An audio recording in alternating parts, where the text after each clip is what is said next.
I'm David Knowles, and this is Ukraine, the latest. Today, we bring you the latest updates from Ukraine, discuss Vladimir Putin's growing confidence at home and abroad, and we hear about the challenges faced by Ukraine's armed forces in procuring drones for frontline fighters. Bravery takes you through the most unimaginable hardships to finally reward you with victory. If we give President Zelensky the tools, the Ukrainians will finish the job. Slava Ukraini! Nobody's going to break us. We're strong. We're Ukrainians. Every weekday afternoon, we sit down with leading journalists from the Telegraph's London newsroom and our teams reporting on the ground to bring you the latest news and analysis on the war in Ukraine. It's Monday, the 6th of November, 1 year and 254 days since the full-scale invasion began. And joining me today are Associate Editor Dom Nichols, Editor of the Central Asia and South Caucasus Bulletin James Kilner, and our guest today is Kateryna Farbar, Ukraine correspondent at openDemocracy and an editor at the Ukrainian Political Critique. I started by asking Dom for the latest news from Ukraine.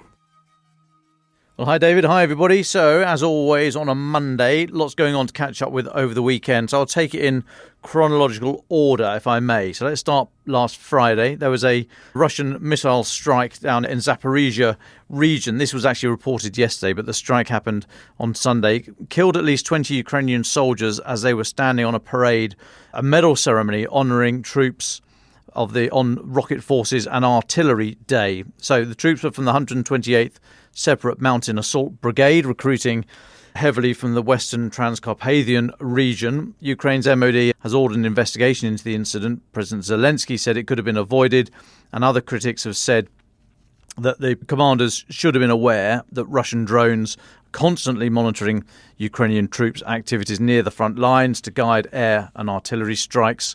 There is drone footage on Russian Telegram channels purportedly showing the strike. But yes, I mean, at least 20 soldiers killed, and they're just too close, too bunched together for this stage of the war. So an investigation underway. So that was Friday. Then Saturday, Ukraine fired 15 cruise missiles at a Russian shipyard in occupied Crimea, hit a Russian ship. So it was thought to be French-supplied Scalp missiles, which is effectively the same as the British Storm Shadow, same missile, slightly different package, struck the Russian vessel stationed at the Zaliv dockyard in Kerch on Saturday. This is according to Lieutenant General Mikhailo Oleshchuk, the commander of Ukraine's Air Force. Now, that warship is thought to be armed with Caliber cruise missiles, the kind of missiles that we've seen regularly since the start of the full-scale invasion, fired from the Black Sea toward targets inside Ukraine. Ukrainian media named the ship as the Askold, a small Karakurt-class warship, which should be armed with, we think, up to 8 Caliber. It's believed that the Askold was reportedly going through its final fittings before being commissioned into the Black Sea fleet. Satellite photos show it during the missile strike, and Russia's MOD confirmed that one of its warships had been hit. The Russian MOD later said, this is still on Saturday, that air defences had shot down 13 of 15 missiles fired by Ukraine, but the other 2 hit the shipyard. It didn't give any further details about the extent of the damage there. Also on Saturday, Ukrainian, here's a business card to die for, Chief of the Main Directorate of the Missile Troops and Artillery and Unmanned Systems, Brigadier General Sergei Baranov, he was interviewed by the Independent, and he stated that the Ukrainian forces intend to capitalise, his words, on their, what he says, significant successes and conduct large-scale drone strikes against Russian targets as fighting is expected to slow down over winter. And then on Sunday, Odessa's 124-year-old art gallery was damaged by drone strikes. This is last night, basically. 5 people injured, according to Ukrainian officials. Who's the governor of Odessa region? He said that on 6th of November, Odessa National Art Museum turns 124 years old. On the eve, the Russians congratulated our architectural monument with a missile that hit nearby. However, he did add that most of the collection had already been moved since the start of the full-scale invasion. Now, the National Art Museum in Odessa, one of the oldest palaces in the city, housing more than 10,000 pieces of art before the war, including paintings by some of the best-known Russian and Ukrainian artists of the late 19th and 20th century. The museum says it has 7 exhibitions, most featuring the work of contemporary Ukrainian artists, and some of them were damaged in the strike. Odessa's city council have put out a video showing blown out windows, debris and damage to the museum. There's a street that we think is very nearby, left a massive hole in the road. And Ole Keeper later said that 15 Russian-launched drones were destroyed over the city, but others got through, or other drones and or missiles, including some that hit several high-rise residential buildings, warehouses, other vehicles, that kind of thing. Also on Sunday, Ukrainian forces reportedly intensified strikes on rear Russian areas in the south, including occupied Ukraine. And then Russian sources claimed that Ukraine had hit Skadovsk in occupied Kherson Oblast overnight Saturday, Sunday. And then just finally on Sunday, Russian sources, so, pinch of salt, but some of them aren't totally bonkers all the time.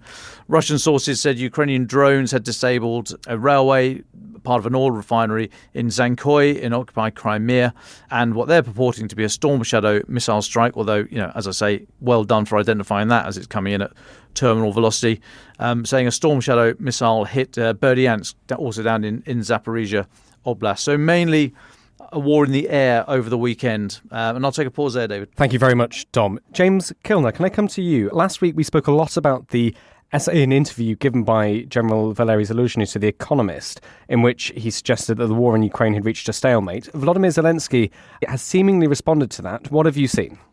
Hi, David. Yes, this is the big story from the Ukrainian command point of view. It comes at a time when the Ukrainian counteroffensives have clearly stalled. Lots of people are now saying it didn't achieve its objectives, it didn't have a significant breakthrough of Russian lines, etc. What we saw over the weekend is Zelensky pushing back against his top commander, who'd basically acknowledged that the stalemate now existed.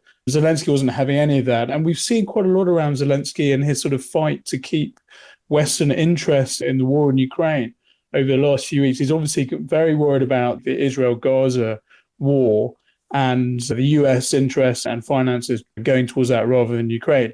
And he's come out, he's given interviews to Time Out in particular to an old Reuters colleague of mine, Simon Schuster, who's done an awful lot of work interviewing Zelensky since the war began. And in it, he's saying he's absolutely exhausted. He's really struggling now to keep the West's attention. And I think this may have really irritated him. Here was his top commander basically agreeing that the stalemate happened and the Ukrainians weren't going to break through.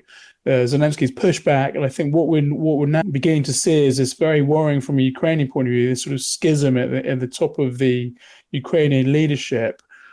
There was one other story around this on Thursday, Friday, when the director, the chief of special operations, Ukraine Special Operations, was replaced.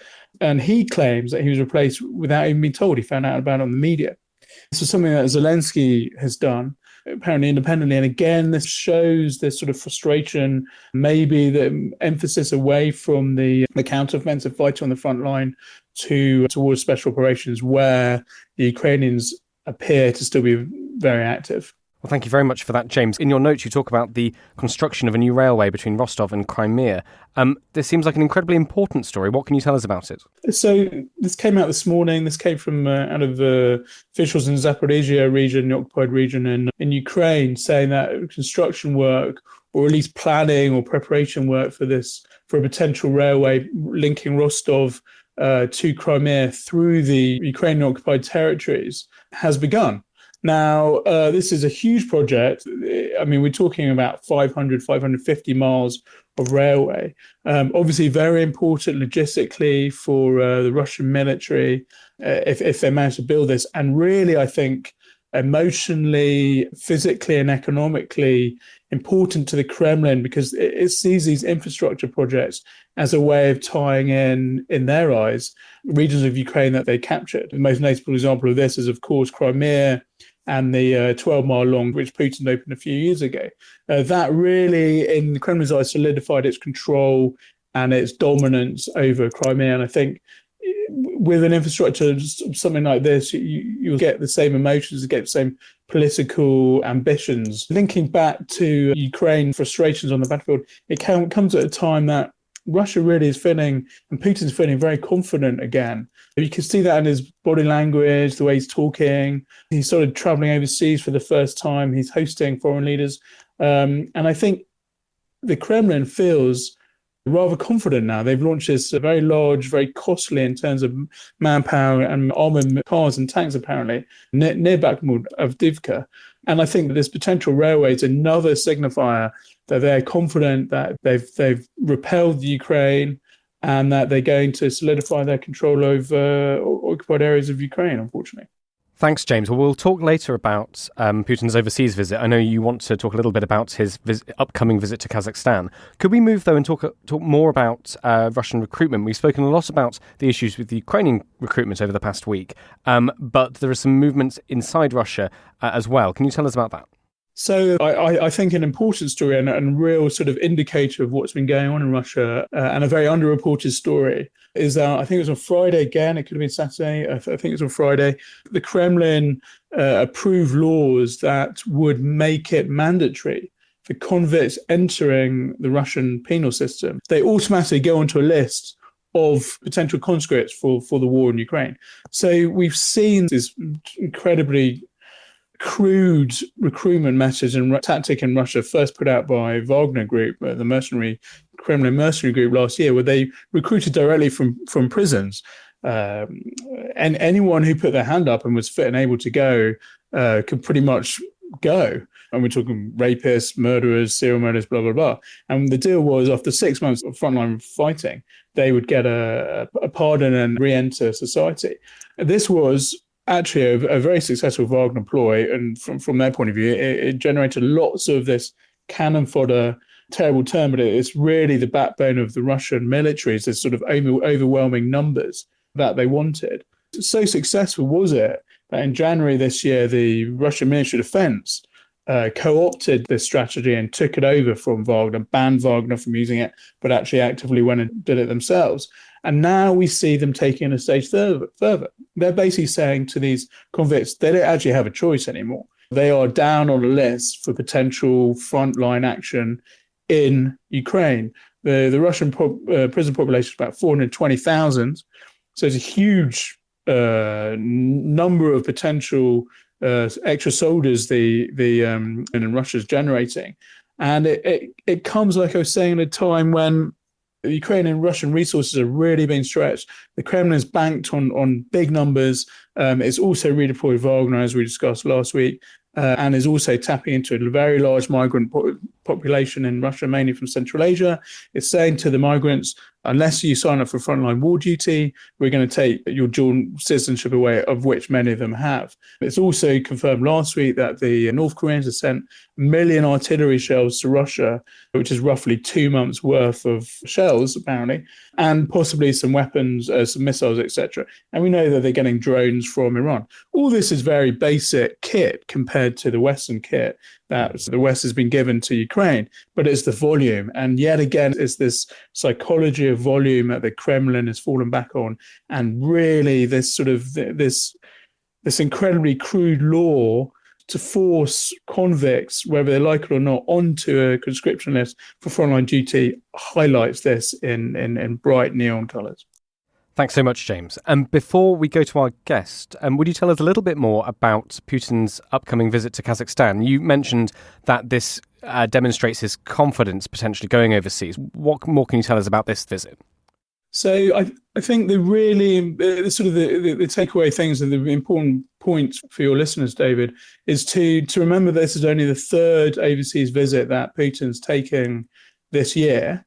And all three visits, Putin is due in Kazakhstan on Thursday, I think. All three visits have come in the last 2.5 weeks, 3 weeks. So, I mean, that psychologically is a really important point. This is Putin regaining his confidence after some serious setbacks at the end of the second half of last year and this year. Now, the other two trips that Putin has taken already this year are to Bishkek, the capital of Kyrgyzstan, and to Beijing in China. So China is Russia's number one ally in many ways, most important ally. And we're talking about that at great length. The Central Asia connection, so he was in Bishkek for a wider meeting of heads of former Soviet states. But this Kazakhstan meeting is a bilateral meeting, and it comes at a time where the West and the Kremlin are really ramping up their attention to try and woo these Central Asian states. Putin, as we discussed at some length in this podcast, hadn't expected the former Soviet Central Asian states to get behind his invasion of Ukraine in February 2022. They didn't. This has very much irritated him. The populations of these countries have been very skeptical, and frankly, Russia has lost a lot of credibility. He has sort of clawed that back more recently. He was very warmly received in Bishkek. He's done gas deals with Kazakhstan already this year, with Uzbekistan, etc., etc. And I think, again, we're seeing this sort of charm offensive, rather want of a better term for Putin, trying to swing the Central Asian states around. And also, really importantly, last Wednesday and Thursday, Emmanuel Macron, the French president, is in Kazakhstan.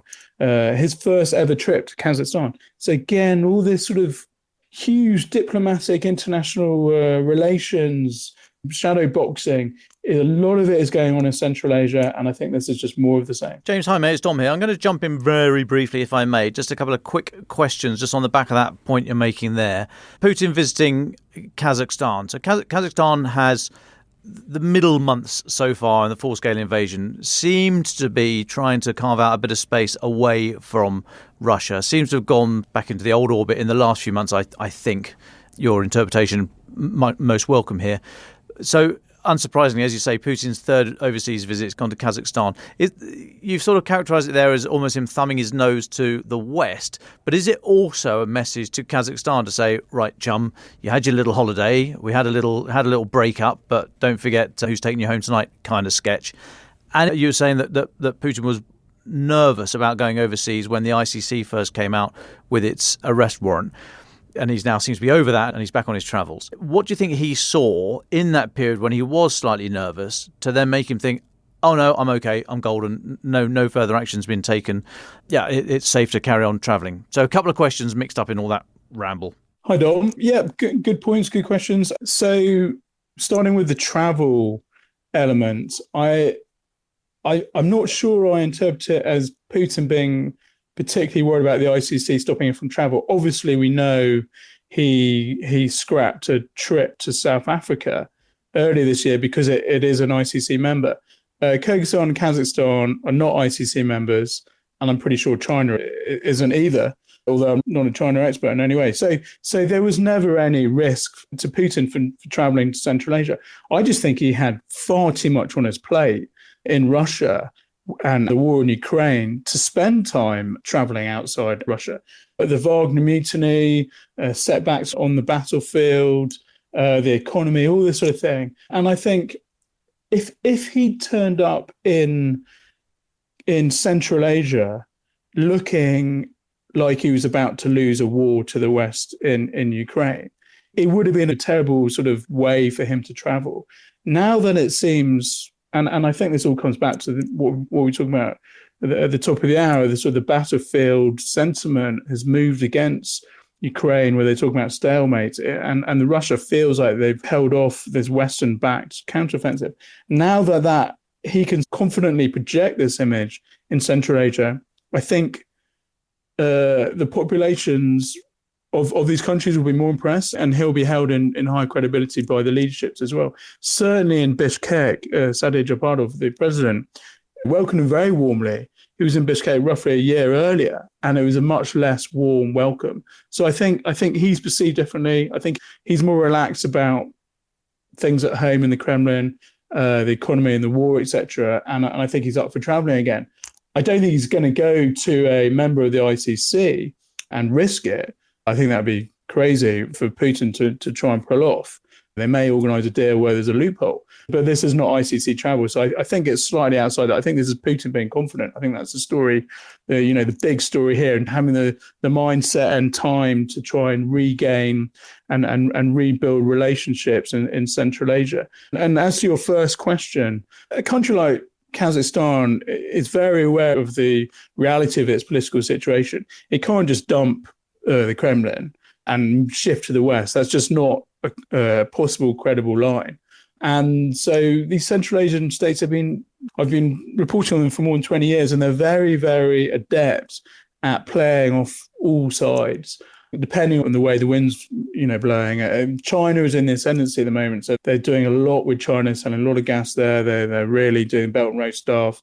They're in Beijing all the time, this sort of thing. Russia has had a very difficult, dangerous, reputation destroying, as it should have been, year and 8 months, and has lost a lot of credibility in the region. But the relationship between the security services, the linguistic relationships, the business relationships, the education relationships, the transport links, etc., mean that it can't just turn this off. It's got to work with this to some extent. And as I previously said in previous episodes of this podcast, the West has really been very flippant with its relationship with Central Asia since its drawdown from NATO withdrawdown from Afghanistan in 2014. It's closed down air bases. It sort of uses Uzbekistan to exit, get its kit out on its railway through Russia and then Uzbekistan. And then it really didn't do very much in Central. It's done very little in Central Asia since then, in the last 9 years. There's got a few oil and gas projects going on. It's got a great big hydro project linking Kyrgyzstan and Tajikistan, and some road building projects and some airlines and whatever, and more and more investments come in, but it doesn't have the legacy and the leverage that China and Russia has.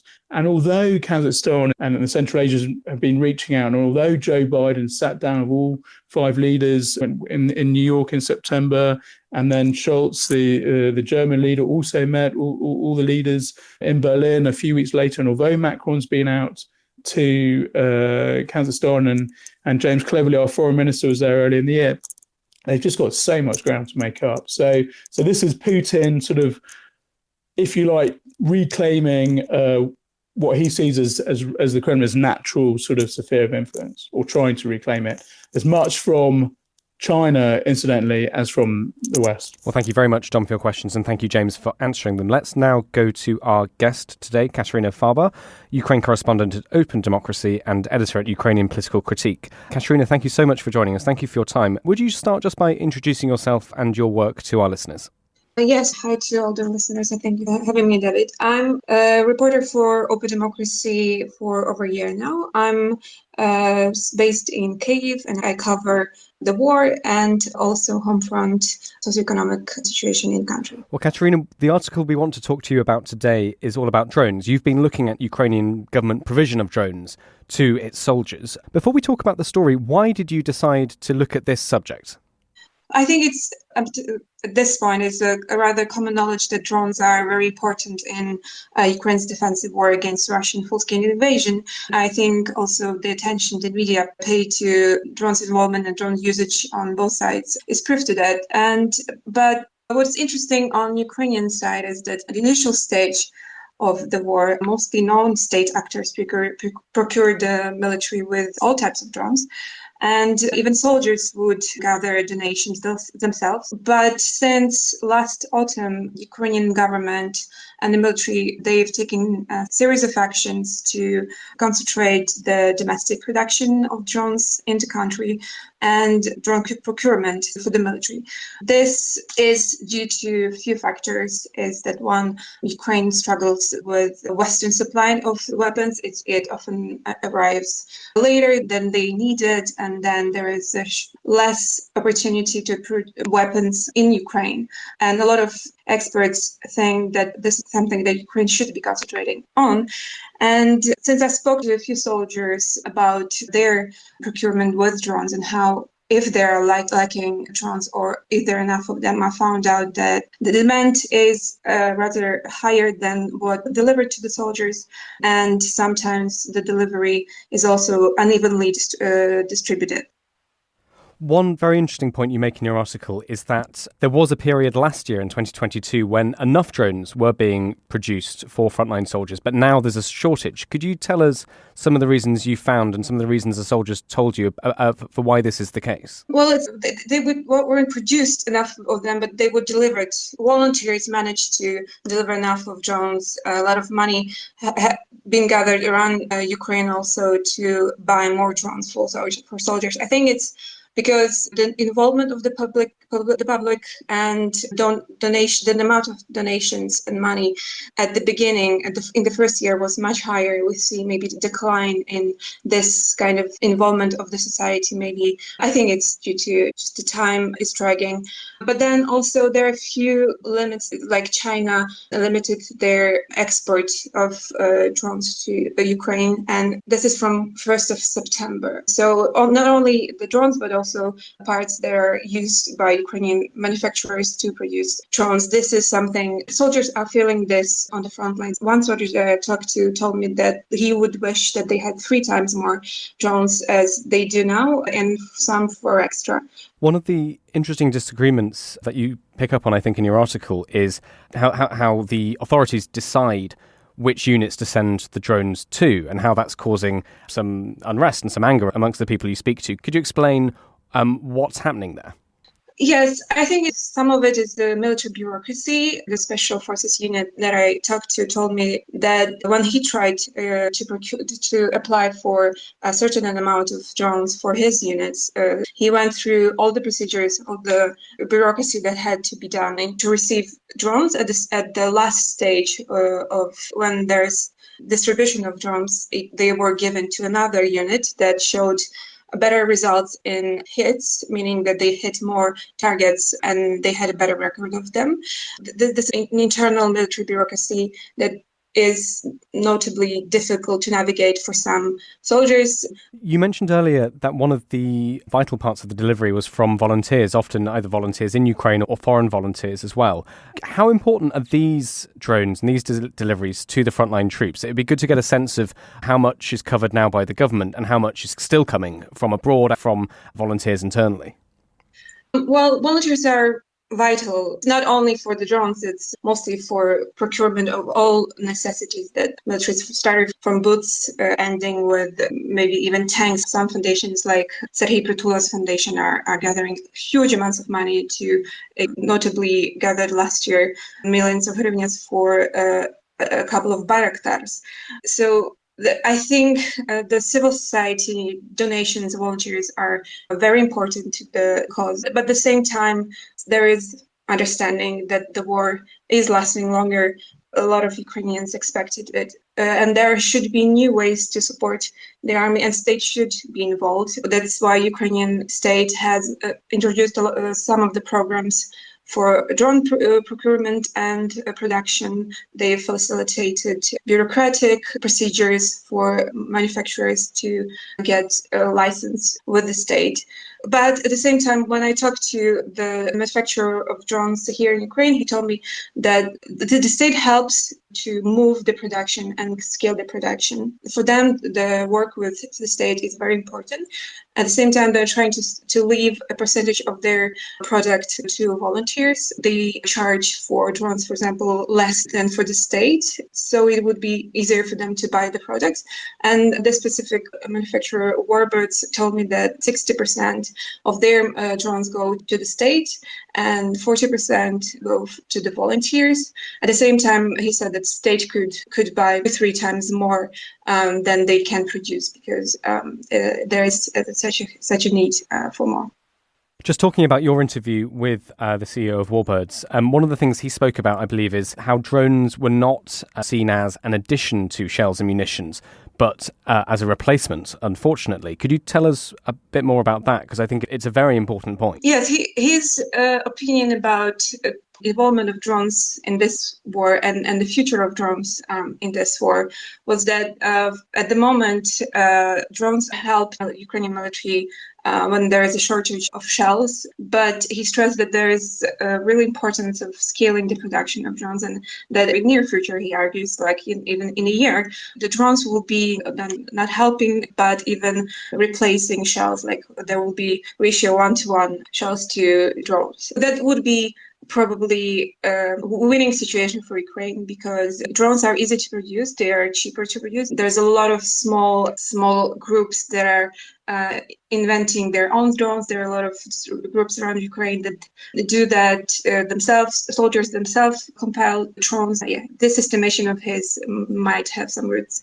Just one final question from me before I hand over. I know that Dom and James have some questions, but one interesting detail you talk about is how Ukrainian troops prefer to use Ukrainian-made drones. Why is that? This is something that a Special Forces unit soldier told me. He has been working with a lot of drones, but even they've told me that among soldiers, the best drone is Russian one that's used. In regard of this, he argued that Orlan is the best one, but it has too much functioning in it. It's too expensive for the war and the usage of it when it can be destroyed and too expensive for just that. And Ukrainian drones, they're easy to assemble. They're made of cheap parts and from plastic. Although they break and sometimes need improvement, the soldier told me the ratio of the price to what they can do and are needed on the front line is the best one for them. This was his estimation of drone usage. And in reality, Ukrainian drones are less expensive than foreign ones, although probably more expensive than the Chinese one, but Chinese ones are difficult to export at the moment, to import to Ukraine and need. Well, thank you so much. Dom or James, would you like to come in? Sure, I'll jump in if I may. Katya, thanks so much for joining us today. Firstly, on drones in particular, do you think if the domestic Ukrainian drone market is reduced and the government decides to buy more from overseas, whether or not that might make many more people eligible for military service who are currently in a kind of protected trade because their work is vital to the war effort? I just wonder if there was any sign of nervousness in the industry or what kind of numbers that might free up. Well, I'm not sure about that because I think a lot of people who are involved in domestic drone production are actually from the military or they've been involved previously in fightings. For example, the CEO of Warbirds, Dmytro Kovalchuk, he's been volunteering as a drone pilot in spring of 2022. I think most oftentimes people who take part in war effort that they see as an example. He turned to production of drones after he's seen that there is a need and there is a specific niche that needs to be filled in on Ukrainian side. So answering the question, I think it's maybe a general fear for the moment, protection from getting conscripted, but I haven't noticed this when it comes to drone protection. Sure, thanks. And just one more from me on a more general note. I don't think we've had anyone live from Kyiv for a while now, actually, a few weeks, actually, I can't think. But what's the mood in the city? What happened this weekend? What did you get up to? What's life like? And is there any suggestion of a waning in popularity for the leadership of the war? In Kyiv, it's rather calm at the moment. The weather is really warm. We feel the effects of the global warming. Yeah, it's hard to say this, but Kyiv is at the moment rather safe because Russian military has concentrated on targeting other cities like Odessa, Zaporizhia, Kharkiv, Dnipro, its infrastructure, even more western parts of Ukraine. Drones are going to Lviv, Khmelnytsky. Kyiv is rather stable at the moment. We have less siren alerts at the moment. My personal feeling is that just the air defense systems are much more effective, that Russian military is concentrating on cities where they can do more damage. I would say Kyiv is full of people and life is going, and we're living day per day, not thinking much about the winter that is coming and maybe if there will be electricity or not. For the moment there is, and I think that's what people will give. For them it's matter. It's just the moment at this moment. Hi, Kasia. Really, really interesting what you were saying there about drones and the atmosphere in Kyiv. I just wanted to ask you a similar question to Dom, really, and to ask whether the apparent stalemate on the front lines and the apparent sort of less than hopeful successes of the counteroffensive, what has that impacted the mood of people and how they view Zelensky, especially in the context of a potential presidential election next spring? We've seen some of his former colleagues, Alexei Arestovich in particular, speaking out, and I think last week he even put forward his potential sort of presidential candidature, although it's not even 100% clear whether there will be a presidential election yet. But has this sort of the mood swung at all, or how is Zelensky and co still perceived? I think in terms of the mood, I think Ukrainians, because they talk to their relatives and because of how they are involved, despite that for the moment the front line is on southern eastern part of Ukraine, people do have information of what's going on the front line. They receive it maybe not through official channels, but through their friends and relatives. So it's been clear what the situation is that Zelensky described in his article to many, and there was no negative reaction about this because their understanding of the situation and how hard it is for Ukrainian military to go through Russian defense lines, and there's no negative outro because the big breakthrough didn't happen this year.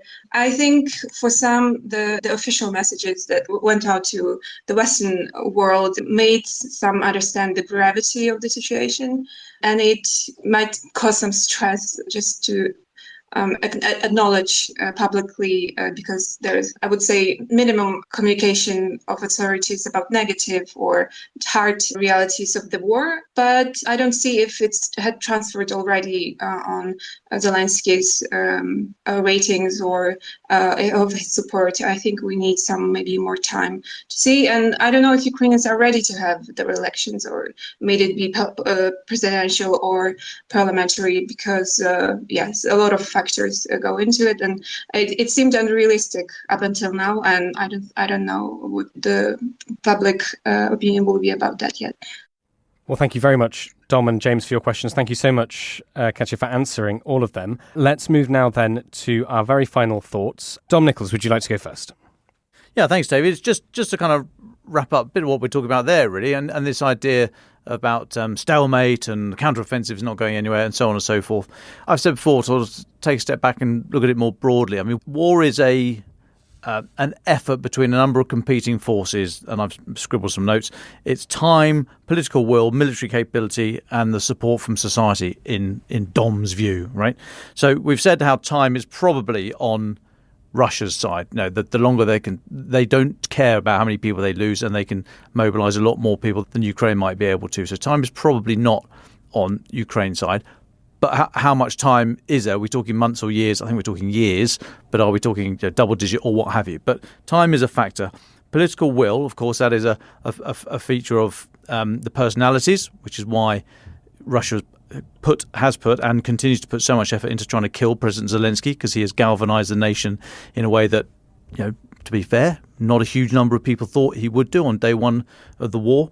But political will is also built on internal and external pressure. Then there's military capability, both domestic and international. Again, the reason why we're in a bit of a lag at the moment, by the time, or because all these promises from external supporters of military support, new production lines and so on, that's going to take ages, take months to get online. So we are in a bit of a lull here before that ramp up is felt. And then finally, support from society. And we've just heard there very, very clear support, seemingly from Kyiv, and no budging in the support there. So taken in the whole, we've talked about the counteroffensive, and I've said before I don't like the term, because when does it stop being the counteroffensive and it's just the next offensive or an offensive? And stalemate, well, stalemate isn't necessarily a bad thing as long as you use it productively on any of those things: military capability, political will, society, or if time is on your side.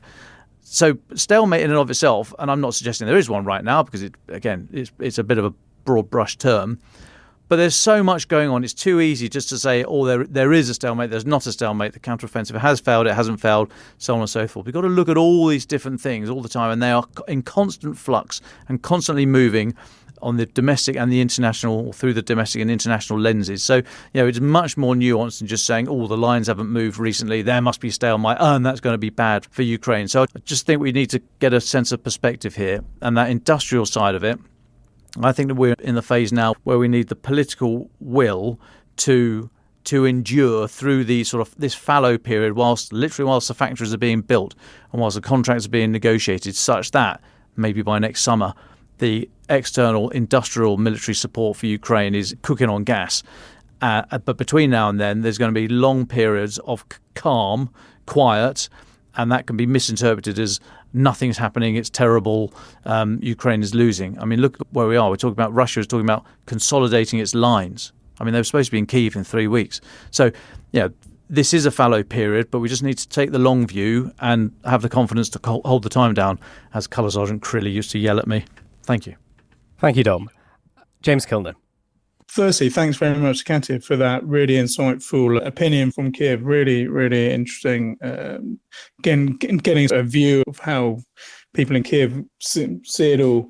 Really, just to follow up, sort of more or less on my theme of the pod, really, is Putin with a spring in his step, whether we like it or not. Well, sources have told Reuters this morning that he is definitely going to stand in the presidential election next March. This was entirely not unexpected. But it's still significant, the leaking of this news.